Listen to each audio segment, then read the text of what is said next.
ഉണ്ടെന്നതിന് എന്താണ് തെളിവ്?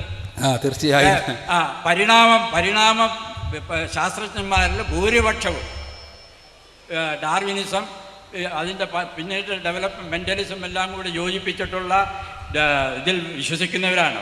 വളരെ ചെറിയൊരു ന്യൂനപക്ഷം മാത്രമാണ് ഈ ക്രിയേഷനിസവും ഡാർവിനിസവും. അമേരിക്കയിൽ കേസ് നടന്നിട്ട് ക്രിയേഷനിസത്തിൻ്റെ കേസ് തള്ളി. അവിടെ ഇത് പഠിപ്പിക്കരുത്, ഡാർവിനിസം പഠിപ്പിക്കരുതെന്ന് സ്കൂളുകളിൽ ഇവർ വാദിച്ചിട്ട്.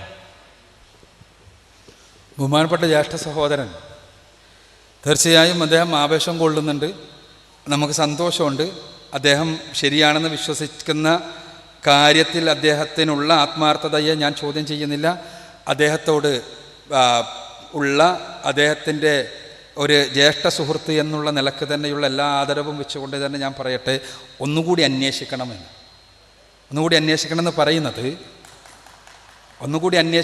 കയ്യടിക്കരുത്, ഇത് അത്തരത്തിലുള്ള ഒരു വേദിയല്ല.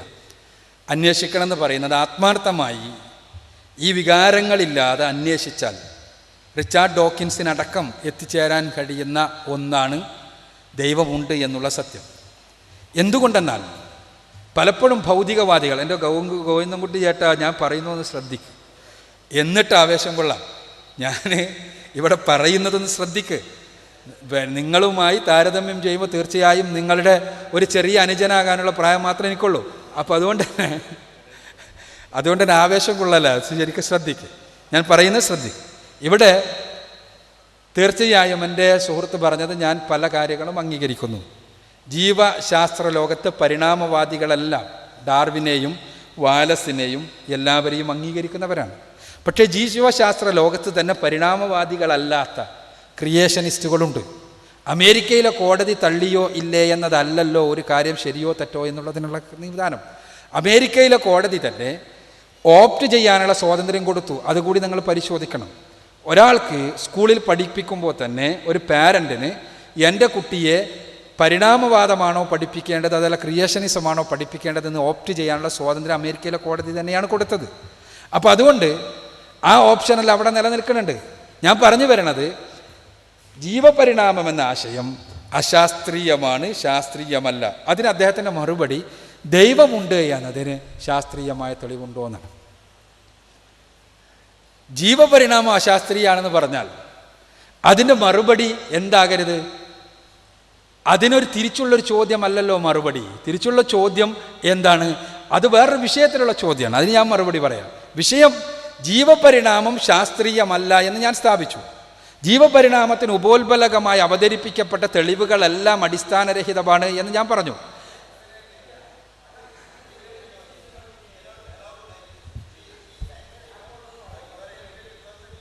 ബഹുമാനപ്പെട്ട ഗോവിന്ദൻകുട്ടി ചേട്ടാ അവിടെ ഇരിക്കേ, ഞാൻ പറയുന്നൊന്ന് കേൾക്ക്, വികാരം കൊള്ളല്ലേ, നമുക്ക് എത്രയും വിശദമായി ചർച്ച ചെയ്യാമല്ലോ. തീർച്ചയായും അവിടെ ഇരിക്കും.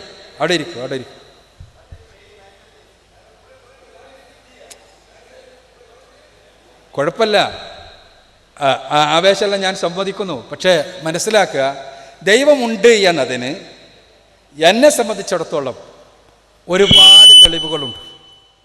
ഒരുപാട് ശാസ്ത്രീയമായ തെളിവുകൾ, ഒരുപാട് തെളിവുകളുണ്ട്. നിങ്ങൾക്ക് ഞാൻ ചെറിയ ഒരു തെളിവ് മാത്രം പറയാം. ഒരു ചെറിയ തെളിവ്. ഗോവിന്ദൻകുട്ടി ഏട്ടനോട് ഞാൻ ഒരു ഷഡ്ഭുജം വരക്കാൻ പറഞ്ഞാൽ, അഥവാ ഷഡ്ഭുജം എന്ന് പറഞ്ഞാൽ അറിയാമല്ലോ, 6 സൈഡുകളുള്ള ഒരേ കോണളവുള്ള ഒരു ചതുര അല്ലെ കോണ ഷഡ്ഭുജം വരക്കാൻ പറഞ്ഞാൽ കുട്ടി ചേട്ടനക്ക് എന്തൊക്കെ വേണ്ടി വരും? ചിലപ്പോൾ അദ്ദേഹം പഠിച്ചിട്ടുണ്ടെങ്കിൽ, തീർച്ചയായും ചെറിയ സ്കൂളിൽ നിന്ന് പഠിച്ചായിരിക്കും, ഇപ്പോൾ ചിലപ്പോൾ അറിഞ്ഞുകൊള്ളുന്നില്ല. 8ാം ക്ലാസ്സിലൊരു കുട്ടീനോട് നമ്മളൊരു ഷഡ്ഭുജം വരക്കാൻ പറഞ്ഞാൽ ആ കുട്ടി ആദ്യം നമ്മളോട് ആവശ്യപ്പെട്ട ഒരു സ്കെയിൽ വേണം, പിന്നെ ഒരു പ്രൊട്രാക്ടർ വേണം, പിന്നെ ഒരു കോണ് വേണം, പിന്നെ ഒരു കോമ്പസ് വേണം, പിന്നെ ഒരു പെൻസിൽ വേണം. ഇതെല്ലാം വെച്ചിട്ട് ആദ്യം ആ കുട്ടി ഒരു വര വരക്കും, എന്നിട്ട് കോണളക്കും, എന്നിട്ട് ഇങ്ങോട്ടൊരു വര വരക്കും, എന്നിട്ടൊരു ചാപം വരക്കും, എന്നിട്ട് അങ്ങനെ അങ്ങോട്ടെല്ലാം ജോയിൻ ചെയ്തിട്ട് ഒരു ഷഡ്ഭുജം ഉണ്ടാക്കി നമ്മളെടുത്ത് വരും. അത് നമ്മൾ അളന്നു നോക്കിയാൽ പലപ്പോഴും കോണളവിൽ ചെറിയ വ്യത്യാസങ്ങളെല്ലാം ഉണ്ടാകും. ഞാൻ പറയാണ്, ഒരു കണക്കും പഠിക്കാത്തൊരു മനുഷ്യൻ, ഒരു കണക്കും പഠിച്ചിട്ടില്ല, സ്കൂളിലും പോയിട്ടില്ല, ഒന്നുമില്ല, അയാളോട് ഞാനൊരു ദിവസം പറഞ്ഞു ഒരു ഷഡ്ഭുജം വരക്കണം. അപ്പം അയാൾ ഒന്നുമില്ല, ഒരു കടലാസ് എടുത്തിട്ട് ഡും എന്നിട്ട് ഷഡ്ഭുജം വരച്ചു എന്ന് പറഞ്ഞാൽ ആ ഷഡ്ഭുജം അളന്നു നോക്കിയപ്പോൾ വളരെ കൃത്യം, കോണളവെല്ലാം കൃത്യം, ഒരു വ്യത്യാസമില്ല എന്ന് പറഞ്ഞാൽ ഗോവിന്ദൻകുട്ടി ചേട്ടൻ അംഗീകരിക്കില്ല, ഞാനും അംഗീകരിക്കില്ല. ഇതെന്തുകൊണ്ടാണ്? ഒന്ന് പറയട്ടെ സർ, ഒന്ന് പറയട്ടെ, പറയുന്നൊന്ന് കേൾക്കൂ, അതിന് ശേഷം പ്രതികരിക്കാം. ഇതെന്തുകൊണ്ടാണ്? ഇതിന് ഒരു ഷഡ്ഭുജം വരക്കാൻ ഒരു പ്രാക്ടീസ് വേണം, ഒരു പ്ലാന് വേണം, ഒരറിവ് വേണം, അത് എല്ലാം നേടിയെടുക്കണം. എന്നാൽ പ്രകൃതിയിൽ ഒരു അത്ഭുതകരമായ പ്രതിഭാസം ഞാൻ പറയാം. തേനീച്ച എന്ന് പറയുന്ന ഒരു ചെറിയ ജീവിയുണ്ട്. നമ്മളെ തലച്ചോറുമായി താരതമ്യം ചെയ്യുമ്പോൾ തലച്ചോറ് പോലും ഉണ്ട് എന്ന് പറയാൻ പറ്റാത്ത അത്രയും ചെറിയൊരു ജീവി. ആ ജീവി ഒരു കൂടുണ്ടാക്കും. ആ കൂടിൻ്റെ ഓരോ അറകളും ഷഡ്ഭുജാകൃതിയിലാണ്. ആ ഷഡ്ഭുജാകൃതിയിലെ അറകൾ ഒരു കോണളവിൽ പോലും വ്യത്യാസമില്ലാതെ അത് കൃത്യമായി നിർമ്മിക്കും. അത് ഒരുപാട് കോണുകൾ ഉണ്ടാക്കിയാലും ആ ഒരു വ്യത്യസ്ത തേനീച്ചകളാണ് ഉണ്ടാക്കുന്നതെങ്കിലും ഒരു കോണളവിൽ പോലും യാതൊരു വ്യത്യാസവുമില്ലാതെ കൃത്യമായി അളന്ന് നോക്കിയാൽ വളരെ കൃത്യമായിട്ടുള്ള കോണുള്ള ഷഡ്ഭുജാകൃതിയിലുള്ള കൂട് തേനീച്ച ഉണ്ടാക്കും. തേനീച്ചയെ, കുട്ടിത്തേനീച്ചകളെ മുഴുവനും തന്നെ ഇരുത്തിയിട്ട് ഒരു വലിയ റാണി തേനീച്ച ചെറിയ പ്ലാസിൽ ഷഡ്ഭുജം ഉണ്ടാക്കേണ്ട രീതിശാസ്ത്രം പഠിപ്പിച്ചു കൊടുത്തിട്ടില്ല. പിന്നെ എങ്ങനെ ഇതിന് മനസ്സിലായി? തീർച്ചയായും അതിൻ്റെ ജനിതക കോഡുകളിൽ അത് രേഖപ്പെടുത്തപ്പെട്ടിട്ടുണ്ട്. അങ്ങനെയാണ് അതിന് ശാസ്ത്രത്തിൻ്റെ ഉത്തരം. ജനറ്റിക് കോഡ്സിൽ രേഖപ്പെടുത്തപ്പെട്ടിട്ടുണ്ട്. അത് തന്നെയാണ് എൻ്റെ ചോദ്യം, ആരാണിത് രേഖപ്പെടുത്തിയത്? തേനീച്ച അനുഭവങ്ങളിൽ നിന്ന് പഠിച്ചു എന്നാണെങ്കിൽ, തലമുറകളിൽ നിന്ന് അത് മ്യൂട്ടേഷൻ വഴി ഉണ്ടായി എന്നാണെങ്കിൽ അതിനെല്ലാമാണ് തെളിവ് വേണ്ടത്. ഇത് കൃത്യമായി തലച്ചോറിൽ രേഖപ്പെടുത്തപ്പെട്ടതനുസരിച്ച് വളരെ കൃത്യമായി തേനീച്ച ഇത് വരക്കുന്നു. അത് ആ തേനീച്ചക്ക് തന്നെ ട്രയാങ്കിൾ വരക്കാൻ കഴിയണില്ല, അതേപോലെ തന്നെ സ്ക്വയർ വരക്കാൻ പറ്റണില്ല. എന്ത് മാത്രമേ പറ്റുള്ളൂ? ഈ ഷഡ്ഭുജം മാത്രമേ പറ്റൂ.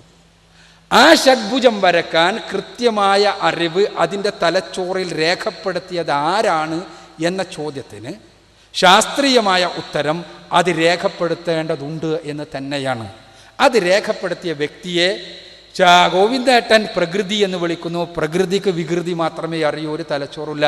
ഞാൻ വിളിക്കുന്നു സ്രഷ്ടാവായ തമ്പുരാൻ എന്ന്. അവൻ്റെ പ്ലാനിങ് ആണ് എന്ന്. കൈയടിക്കരുത്, ഇത് വൈകാരികമായൊരു ചർച്ചയല്ല, വിചാരപരമായ ചർച്ചയാണ്. അപ്പോൾ ഏതാണ് ശാസ്ത്രം? ഞാൻ ഒന്നുകൂടി പറയട്ടെ.